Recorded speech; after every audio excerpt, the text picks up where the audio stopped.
Эзний хайр инрэл дуустдаггүй. Өршөөлт нь төгсгөлгүй. Өглөө бүр энэ нь цоо шиг. Таны итгэлт байдал юутай авгавэ. Хермоны шүүдэр өглөөний хөтөлбөр эхэлж байна.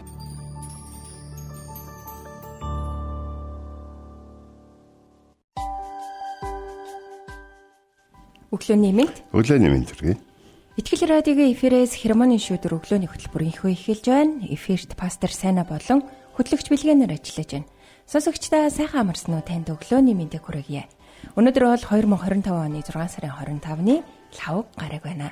Гадаа 31-ийн химийн дулаан өдөр болно гэсэн байна. Тэгээд баг зэргийн үйл эрхэг гэсэн мэлээ. Тэгэхээр хит их өчигдрөх шиг амар хурцнаар ширэхгүй бололтой. Тэгээд өглөө ирж байхдаас нэг юм тайван тогтун өглөөг мэдрээд үнэхээр сайхан байлаа. Тэгэхээр нэг харин миний хувьд бол нэг ерөнхийдөө бол одоо ингээ 8:30 болж штэ. Ер нь бол баг 4 цагийн өмнө үүрцээсэн. Маш ихт. Тэгээ би ингээ бодож ерөнхийдөө бол ингээ бодож байсан. Бид нар заримдаа гэрэл гэгээг их сайн ашигладаг байх хэрэгтэй юм болов уу гэж тэ. Тэгээ гэрэл орсон үзэгдэх орчинтой болсон гэдэг чинь шинэ өдрийг арай өөрөөр эхлүүлэх боломж бидэнд байж болно гэсэн утгатай байж болно шүү дээ. Гэж бол бодогдсон. Тэгээд ямар ч гэсэн өнөөдөр эзэн минь бас хийхийг хүссэн эдэм зүйл байна. Танад туслаарай гэж залбирал болсон да. Харин тэгээд нэг бодлын манай Монгол улс ч юм бас айгу гоё хэсэгт байрладаг шүү дээ. Зуны уйлралдаа өглөө эрт нар мандаад орой нар жаргах нь хүртэл удаан тий гэрэлгээтэй байх хугацаа маш их урт өгөгдсөн байдаг. Тэгэл зарим оронд чинь 7-8 гээл харах болол яг нэг юм тогтсон цагтай. Тэгээд бид нэр тэгтэл ингээд биднэрт гэрэлгээтэй байх, гадуур юм амжуулах тийм хугацаа 100 ялангуяа үнэхээр их байдагт талархъя. Тэгээд яг одоо байгаа цаг хугацаанд л амьдр гэсэн Joyce Meyer-ийн нэг хийсэн нэг богино нэг тийм тий. Чимээгөө цагийн хэсэг байсан. Тэгээд өнгөрсөндөө харамсах нь одоогийн баяр хөөр амар тайвнигтай нь хулгаалдаг. Магадгүй та жилийн өмнөх алдаа эсвэл 20 минутын өмнөх алдаач байх хамаагүй та гимшээд уучлагдаж өнгөрснөө мартаад урагшаа явхаас өөр танд хийх зүйл байхгүй. Та хийсэн алдаагаа засах боломж байгаа бол засаж болно. Гэхдээ л та өнгөрснөө хайж ирээдүрөөгөө явах нь зүйтэй юм шүү гэсэн мэсэн. Тэгээд энэ өдөр та харамсаж амьдрахгүй гэдэг шийдвэр гаргаж шинэ хүн болоорой. Одоо байгаагаараа амьдр. Танд зориулсан төлөвлөгөө бурханд байгаа. Өнөөдөр түнд итэг. Бурхан өнөөдөр танд амар тайван баяр хөөр болон нэгүслээ өгдөг болохоос өчигдрийн болон маргаан ших гэж өгдөггүй юм шүү гэдгийг та санаарай. Тэгэхээр өнөөдрөөрөө л та амьдраарай. Тэгэхээр яг одоо байгаа цаг хугацаанд амьдрын гэдэг ямар чухал вэ те, бидэнд өгөгдсөн энэ гэрэлгээгээ, энэ цаг хугацаа, энэ боломжууд донд та яг байгаагаараа амьдраарай. Тэгээд энэ цагт хамтдаа эзний өмнө өгцгөө. Эзэн бол бидний амьдралд ирсэн гэрэлгээгээ лээ. Амен.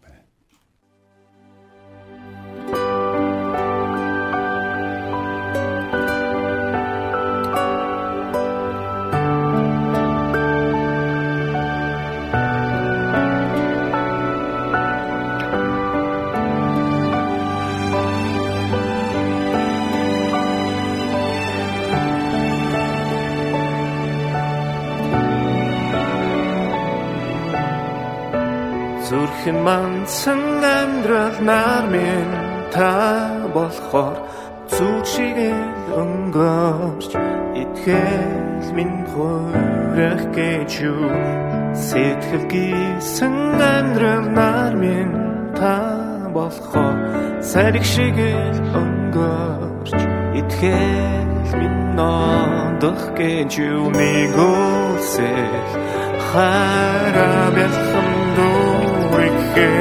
нартай хурмидасараач ухил сэтгэл энрехараа бүрэн цотхох хошхыга бүгваач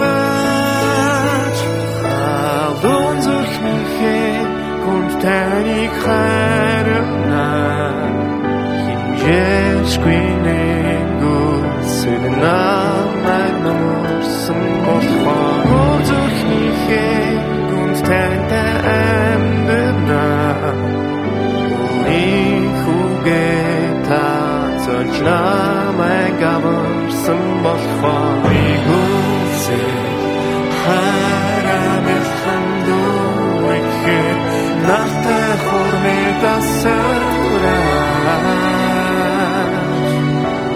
Ухил сэтхээ тэнрэл хараа Бүрэн цотхаа хошгүй ва бүрваа Яндрууд мансан нармин табалхаар Зүрх сэтгэл мэн уурахгүй Та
Өглөө бүр хайр инэрлээ надад сонсгооч.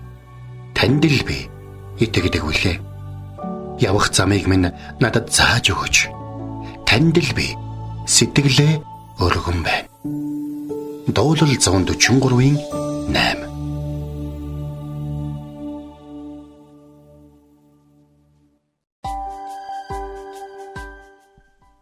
За энэ өглөө бид нар хамтдаа Филиппой номын 3-ын 12-ыг хамтдаа харъя. За би хэдийнэ олж авсандаа эсвэл хэдийнэ төгс болчихсондоо бас харин Христ Есүс юуны төлөө баригдсан түүнийг л барьж авахын тулд мөрдөө гэж хэлсэн. Амен. Тэгэхээр өнөөдөр их олон зүйлийг хүмүүс хоорондоо ярьж болно. Гэхдээ гол зүйлээ яриаг бол тэдний хоорондоо хэдэж яриаггүй л гэсэн үг болж байна. Тэгэхээр цуглаан дээр сайн мэдээ ярьдаггүй. Цуглаан дээр Христийн загалмай дээр хүмүүсийн төлөө юу хийснийг ярьдаггүй.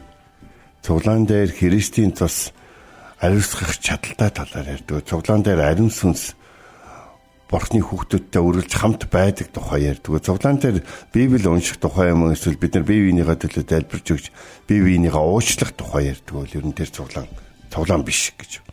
Миний хувьд бол шууд л хэлнэ.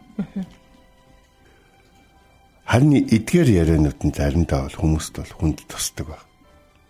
Христ бидний төлөө юу хийсэн бэ гэдэг. Эсвэл бидний бусдыг уучлах ёстой гэдэг нь. Эсвэл юу гэдгийг бид нар бусад хүмүүсийн төлөө явах ёстой гэдэг нь. Зарим хүмүүсийн хувьд бол ярилцмааргүй сэдв байх тохиолдол гардаг. Паул Филиппой хотын зориулж бичиж байхдаа би хэдийнэ олж авсандаа эсвэл төгс болцсондоо та нартай хэлж байгаа юм биш шүү гэж. Тэгэхээр Паул юуны талаар яриад юм гэхээр Есүс Христ юуны төлөө баригдсан бэ? Би түүнийг барьж авахын тулд мөрддөг гэдэг энэ үгийг Паул тэднэрт хэлэхдээ одоо ч үргэлжилж байгаа цаг дээр хэлсэн ба. Би одоо ч гэсэн тэрийг нэг барьж авах гээд яваад байгаа байхгүй юу? Есүс Гетсеманы цэцэрлэгт юуны төлөө баригдсан? Тэ? Есүс яагаад өөрийг нь суллая гэдэг байгаа Ромын захирагчийн саналыг хүлээж аваад суллагдахын оронд эцгийнхээ хүслийг илүүдүүлсэн. Энэ бол маш их чухал зүйл байгаа даа. Тиймээс бид нар хамтдаа нэг зүйлийг бодож авах хэрэгтэй болж. Паул бол зөвхт байдал болон мэдлэгийг бүрэн төгс олж аваагүй гэдгийг бол одоо энэ Филиппой хотын мөн өөр хид хідэн газар бол хүлийн төвшөрж байгаа. Гэтэл Паул өөрөө шинэ гэрээний 27 номыг итгэгчид ариун сүнсний юугаар онгодоор сонгож авах яг тэр үед бол Паулийн 13 ном сонгогдсон байгаа шүү дээ. Тэгэхээр Паул яг ингээд бүрэн барьж аваад энийг хар гэж хэлээгүй ч гэсэн Паул тэр хөөж байгаа барьж авахыг хүсэж байгаа зүйлдээ хамгийн их орцсон, түүнийг хамгийн их ойлгосон, түүнийг хамгийн ихтэй өөрөө хүртснийхаа дараа гэж бодлогоогоор хүртэх боломжтой хүмүүст нь зоочилж өгч чадсан хүн байдаг. Есүс Христ таны төлөө загалмай дээр хатагдан алгацсан. Маш их сонсож байгаа. Гэтэл Есүс Христ таны төлөө яагаад загалмай дээр хатагдан алгацсан гэж. Яагаад гэвэл таны гим нүгэл Есүс Христчиг баригдчлагдаж, Есүс Христчиг баригдаж, Есүс Христчиг олон хүмүүсийн өмнө шүүгдэж, Есүс Христчиг таны эсрэг дэлхий тэр чигээрээ таны хинбэ гэдгийг мэдснийхаа дараа зогсох тийм амьдралаас таныг чөлөөлсөн байна. Тэгэхээр Есүс гэмтэй учраас жичлүүлсэн үү эсвэл гэмтэй хүмүүсийн өмнөөс зогссон учраас жичлүүлсэн үү гэдгийг бид нар боддог байх хэрэгтэй. Тэгэхээр Паул бол юу гэж байна? Би хэдийнэ олж авсан эсвэл төгс болсонтой хэлээд байгаа биш. Харин Христ юуны төлөө барьсныг түүнийг барьж авахын тулд л мөрддөө гэдэг юм. Би сая энэ номлог эхлэнээс хойш ингээд 4 дахь удаа хэлж. Шинэ гэрээний тайлбар номыг ингээд сөхөж харлаа л да. Тэгвэл шинэ гэрээний тайлбар номд нэг юм гайхалтай үг байна. Бид түүнээс барьж авсан ч бидний хатгалт бол сул байна гэж. Яг л бид нар нэг юм яг өөртөө итгэлтэй байх үедээ бүх хүч чадлаараа юмнаас зурдаг штеп. Гэтэл бид нэр Христийн хайр болон Христийн ариун байдал, Христийн бидний төлөө хийсэн зүйлүүд бүрэн итгэлтэйгээр атгаж чаддаг хүн энэ дэлхий дээр ховор байдаг. Гэхдээ нэг зүйл. Эзэн өөдөөс атгасан гэж. Харин эзний хатгалт бол хизээч биднийг тавих хатгалт бол биш гэж. Тэгэхээр би энэ үгийг ингээд сонсохдоо маш их бурханд бол таалагдсан байна. Тэгэхээр Америкийн нэг аврагч гэдэг нэг кино байдаг байхгүй. Жүжигчин Кевин Костнерийн тоглосон. Тэр кинон дээр юу гардаг вэ гэхээр нөгөө нисдэг дэргээр очиод далайд нөгөө живж байгаа хүмүүсийг авардаг аврагчийн тухай гардаг. Тэгээд нөгөө нэг багш нь сүулдэ ингээд яг ингээд өөрийнхөө бэлдэж одоо тэ өөрийнхөө дараагийн үе болсон тэр аврагчийн гарнаас бариад ингээд харин аврагч нь болохоор багшигаа тавихгүй гээд. Яг тэр үед бол яаж ихээр хэрвээ багш нь хэрвээ шавьяасаа ингээд одоо амьд үлдэхийн тулд зураал ах юм бол багшаа хоёр нийлээд аварсан хүмүүс болоод нисдэг тэр хүртэл осолдоор хаюулд ордог. Тэгээд нөгөө багшны нөгөө нэг одоо шавь нь хэлж байгаа байхгүй. Би таны хизээч тавихгүй гэж. Тэгэхэд багш нь би мэднэ гэж хэлээд өөрөө тавьд. Тэгээ нөгөө багш нь далаа руу унж живээд тэгээ шавь нь аварсан хүмүүстэй хамт цаашаа явж байгаа тадагаад. Христ биднийг хизээч тавихгүй. Есүс биднийг аврахаар гараар сунгаад бид гараар сунгаад түүнээс барьсан бол тэр хизээч тавихгүй. Тэгэхээр бид нэг ийм зүйлийг ойлгож авах хэрэгтэй болж. Бид нар олж авсандаа эсвэл ингээд нэг хүн төгсөрчөөд тэгээ чаддаг юмнуудаа заагаад байна гэж бол ерөөсөө Христийн номлол сургаалыг бол бодож болохгүй юм байна.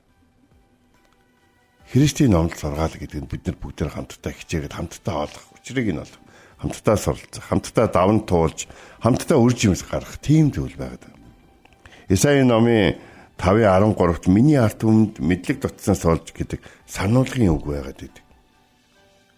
Бид нар өнөөдөр дандаа ингээд батлагдсан зүйлүүдийг л одоо амьдралдаа хүлээж авч явна гэдэг юм бол бидний амьдрал хүмүүсийн өнгөрсөн цаг дээр байх бол тэгвэл тэр олон зүйлүүдийг батлсан хүмүүс нь одоо өөр зүйлүүдийг батлах гад амьдралаа утга учиртай баяр ёслолтой зоригтой явж байгаа байхгүй.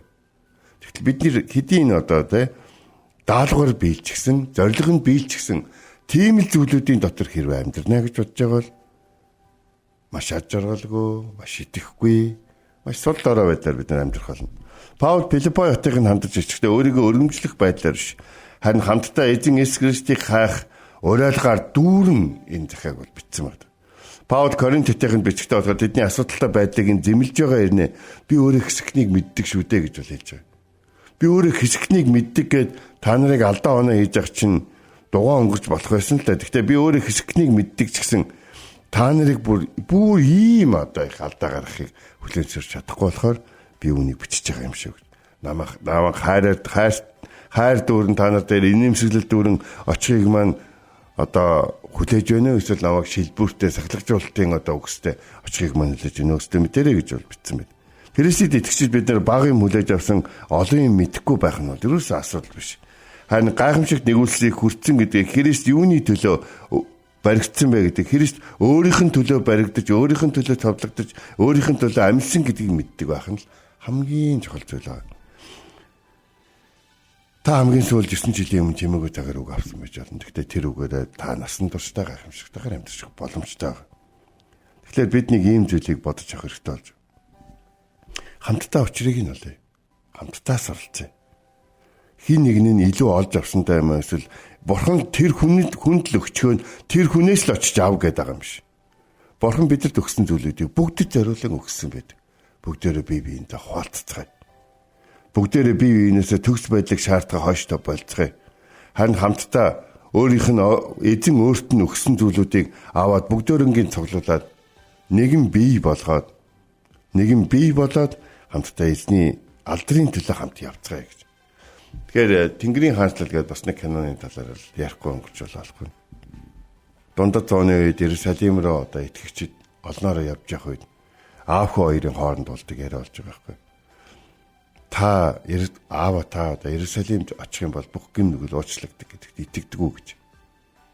Тэгэхэд аав нь өөрөө Иерусалимд бараг 20 жил амьдарсан хүн ирнэ юу гэж хэлж байгаа хэрэг. Хамтдаа очиод учрыг нь олъё гэж. Тэгэхээр би энэ киног үзсний дараахан одоо нэг хөдөө орон нутагт Библийн хичээл зааж ирсэн чинь Хинти аймагт зааж ирсэн. Тэгээд маш их юм эргэлзээ төрүүлсэн олон ингээд асуултыг нэг оюут надад бичиж өгсөн. Зүгээр ингээ асуух биш бүр бичиж өгсөн. Би тэгээд түүнийг ингээд уншаад ингээд суудсан сууж байгаад би өгсөн мэхээр. За хамтдаа очрыг олъё гэж хэлэх үед бол манай бизнес сургуулийн оюутан бол юу гэсэн хэрэг багшаа наад хариулт чинь хангалттай гэж хэлсэн ба. Тэгэхээр бид нар бурхнаас зуурах, бурхны тэр атгалтаас зуурах эсвэл өөртөө чанга атгах чадахгүйсэн ч бурхан намайг хідэж тавихгүйгээр атгах байгаа гэдгийг мэдж байгаа бол бид аль хэдийн олж авсандаа эсвэл төгс болцсондоо Христ итгэлийн амьдралаар амьдарч байгаа биш. Харин Христ биднийг аварч чадна гэдэгт итгэсэндээ энэ амьдралаар амьдарч энэ сайн мэдээг бусадтай хуваалцж яадаг гэдгийг мэдэх болно. Тиймээс хамтдаа өөрийн эзний хайр инэрлийн талаар олон зүйлсийг суралцж тэгэд бусдаас тараацгаая гэж энэ өглөө та бүхнээс уриалж байна.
Амен.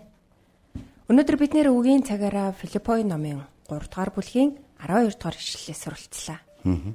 Би хэдийн олж авсандаа эсвэл хэдийнэ төгс болчихсондоо бус. Харин Христ Есүс юуны төлөө баригдсан түүнийг л барьж авахын тулд мөрддөг гэдэг ишлэлээс өнөөдөр бид нэр суралцлаа. Төгс болох гэдэг үг нь гэмгүй төгс болно гэсэн үг биш. Харин бүрэн төлөвшөлд хүрэх гэсэн утгатай үг юм.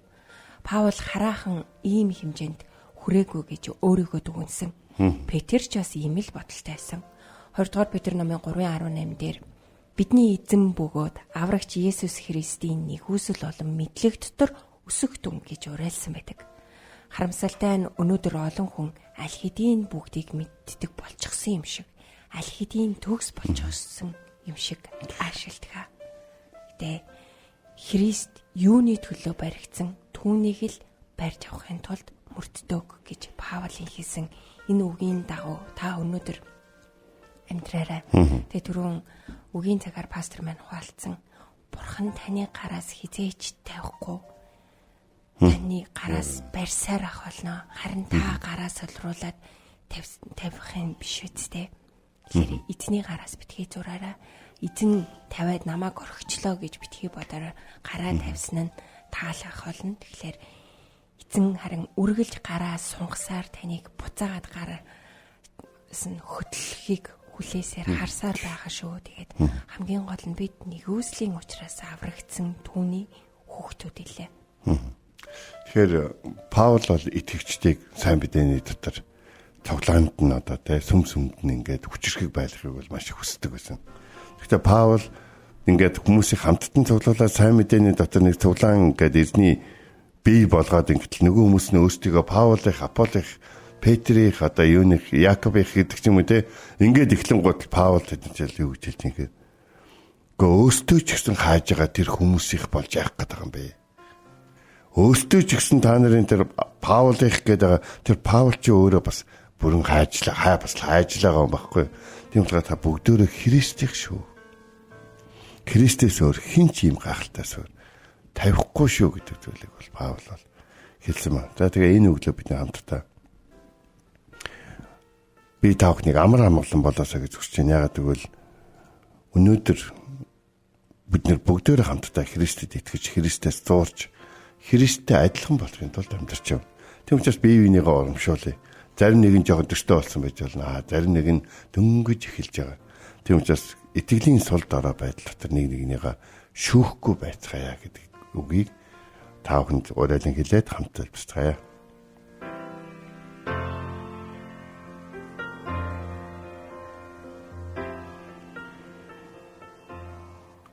Орчлоосон цаг бүтээсэн эзэм таны хайр инээл агуу үлээ. Тэгэд бид нэг газар гатсан, нэг газар удсан, нэг газар зүр сэтгэл минь хямарч хатуурч үнэхээр ингээд яг намаг шиг тийм нөхцөл байдалд орох үе бидэнд зөндөө байсан. Харин тэр үед та үргэлж гарч ирж эсвэл та үргэлж хин нэг илгээж биднийг тэр нөхцөл байдлаас гаргаж ирсэн. Анхны чуулганы үед та өөрийн дагалдагч Паулыг, Барнабыг, Тимотиг, Силасыг, Петрийг дэлхийд даяар тарааж өөрсөд нь хизээч ирнэ гэж бодоагүй сайн мэдээг тэднэрээр хөргүүлж өөрсөд нь хизээч тавина гэж бодоагүй тэр халамжийг тэднээр дамжуулан өгч тэднээр дамжуулан та тэр дэлхийн өнцөг болон бүртээсэн олон хүмүүс сайн мэдээний дотор гараа сунгасан мэл. Таны дагалдагчид насан туршдаа таны төлөө амьдарч эцэст нь таны төлөө амиа өгсөн ч гэсэн тэд хизээч бүрэн төгс болоогүй. Харин тэд бүрэн төгс зүйлийг тээж түүнийг амсах эрхтэй гэж бодсон хүмүүсийг шүүлгүүгээр тэднэрт бүгднийг өгдөг байсан. Тиймээс бид ч гэсэн энэ цаг үед таны дагалдагчдын адил амьдрахыг хүсэж өөрсдийгөө бэлэн болсны дараа гэхийн оронд бидэнд байгаа хүртэл аваад бүрэн төгс болж чадах тэдгээр хүмүүст сайнаар дамжуулахыг хүсэж байна. Бидэнд хайрын болон өгөөмөр уужид зүр сэтгэлийг өгөөч хэмээн энэ өглөө Есүсийн нэрээр залбирэн гуйлаа. Амен.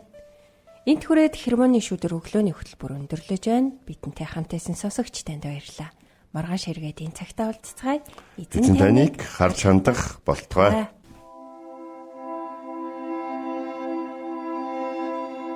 Эзэн зүрхийн чинь Бурхны хайр ба Христийн төвчөрт чиглүүлэх болтугай. Хермоны шүдэр өглөөний хөтөлбөр танд хүрлээ.